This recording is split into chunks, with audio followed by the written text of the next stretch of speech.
Hello friends, hope you have been well. Guess who's back? Back again. Well, hopefully more reliably this time. We shall see. No promises at all. I have a little dictator at home. Not here now, but some of you may know that I took a few months off to look after my son, spend some time with the family. He's now 10 weeks old and embodying all that is Dennis the Menace. All in all, it feels great to be back right here. I managed to miss so many great stories over the last 3 months, so maybe we do a quick recap and get into this week's highlights, which are also very spicy. So make sure you like this video. If you do, let me know if you want to see more. Subscribe to support us and be notified of all new videos as they get uploaded. Let's get started by rolling the intro.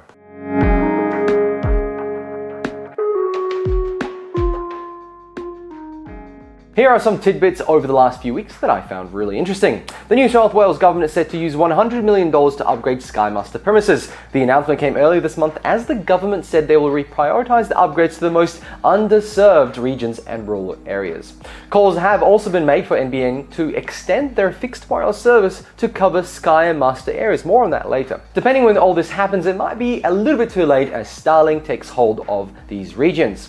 You see, the positive vibes for Starlink have only been getting stronger. Earlier this month, across the East Coast flood zones, NetVolt, a telecommunications service provider specializing in business-grade Starlink services, donated a number of SpaceX Starlink terminals to provide free internet access for flood-affected people in locations like Brisbane, Lismore, Byron Bay. The same happened in Ukraine as Elon Musk sent trucks full of Starlink terminals to the war zone. On our telco side, in a landmark deal last month, Telstra and TPG Telecom agreed to share a network infrastructure and spectrum for the coming decades. The ACCC spider senses were definitely tingling a bit too hard with that announcement, and Sims said this will require extremely close examination by the ACCC to examine its implication for mobile pricing and coverage. You see, petrol prices are not the only ones set to rise, even though they're rising anyway. Telstra is also set to use LEO satellites, the same type of satellites that Elon Musk's SpaceX is using to power his Starlink dishes. And very big move by Telstra, and expected to pay top dollar for it. Lastly, back in February, NBN Co began exploring how much users would be willing to pay for 100 megabits down. That really went nowhere, but potentially doing away with the CVC pricing. And you can check back across my videos on the topic why and make up your mind if it's actually a good idea. All links to these stories are in the description, and if you're looking for a reliable NBN provider, check out Aussie Broadband using my code below, sign up, and you'll get $50 credit to use on your first month. So in today's main stories, we have NBN Co fiber to the node upgrade shenanigans, and NBN Co is going full Monty with 5G and $700 million. Tap the like button and let's get started. Last month, NBN Co revealed that their fiber to the node upgrade trial has been a flaming success, with 20 premises upgraded to full fiber. They're certainly burning down the house with those numbers.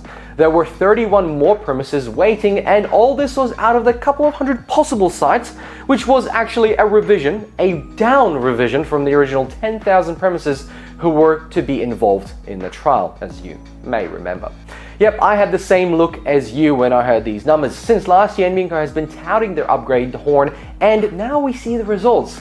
You remember when they released a bucket worth of suburbs that can be upgraded? Well, only 20 homes did in the last 3 months, let alone the 10,000 that were supposed to be involved. Coming back to today, aside from the election potentially cock-blocking the entire upgrade path, we have a fresh announcement from NBN Co. They have revealed 2 ways, not one, but 2 ways to get an invite for fiber upgrades from fiber to the node. First off, you have to be registered at this link. Obviously, I'll put that in the description below for you if you haven't already checked it out. This is actually the same link many of you have used last year. Now, here comes the fun part. You can only participate in this lotto-like amusement park ride with these RSPs. That's right, you have to be with one of these providers on a plan that provides 100 megabits down or more. You may notice that TPG, Optus and Vocus are not on the list, so change providers if you want to upgrade.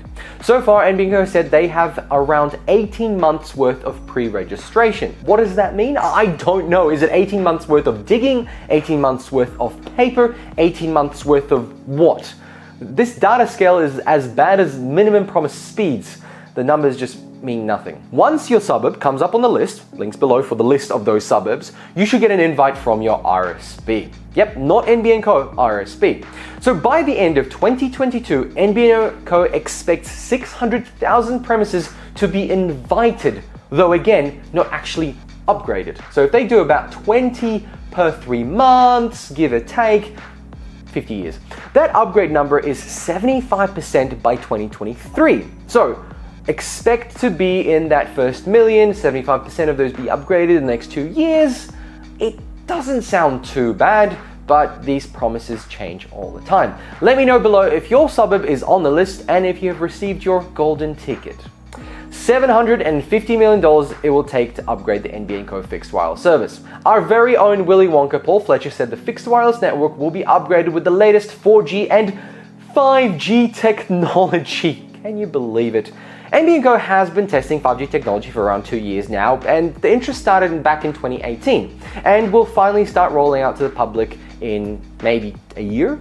An NBN Co spokesperson said, NBN Co will 5G enable its network and more than 2,200 fixed wireless infrastructure sites and more than 22,000 cells in semi-rural areas and across regional and remote Australia using the very latest 5G technology to vastly extend the range, speed and capacity of the network, as well as to reduce latency. This is great news for regional areas, and furthermore, and definitely good news, the average speed of 6 megabits during congestion on the fixed wireless network will fade away, and during these periods speeds should sit around 50 megabits a second at all other times. Now, NBN Co promises speeds of up to 100 megabits per second on their fixed wireless network upgraded with 4G and 5G. This is fantastic news. I don't know how happy you can be, but that is great news for regional areas. Lastly, the government expects NBN Co's fixed wireless reach to expand past 630,000 premises to around 750,000. And because this technology can be installed on existing mobile towers, they are suggesting to Sky Master users to swap over to fixed wireless whenever possible, hoping this will actually reduce the burden on Sky Master and make everybody else who's on that happier. Let me know if you're willing to wait for these upgrades or have you already moved to Starlink. And on that promise, we have to end this episode. Thank you very much for watching. Hope you enjoyed today's episode. If you did, tap that like button and subscribe if you want to see more. Hope to see you all next week. Thanks for watching and bye!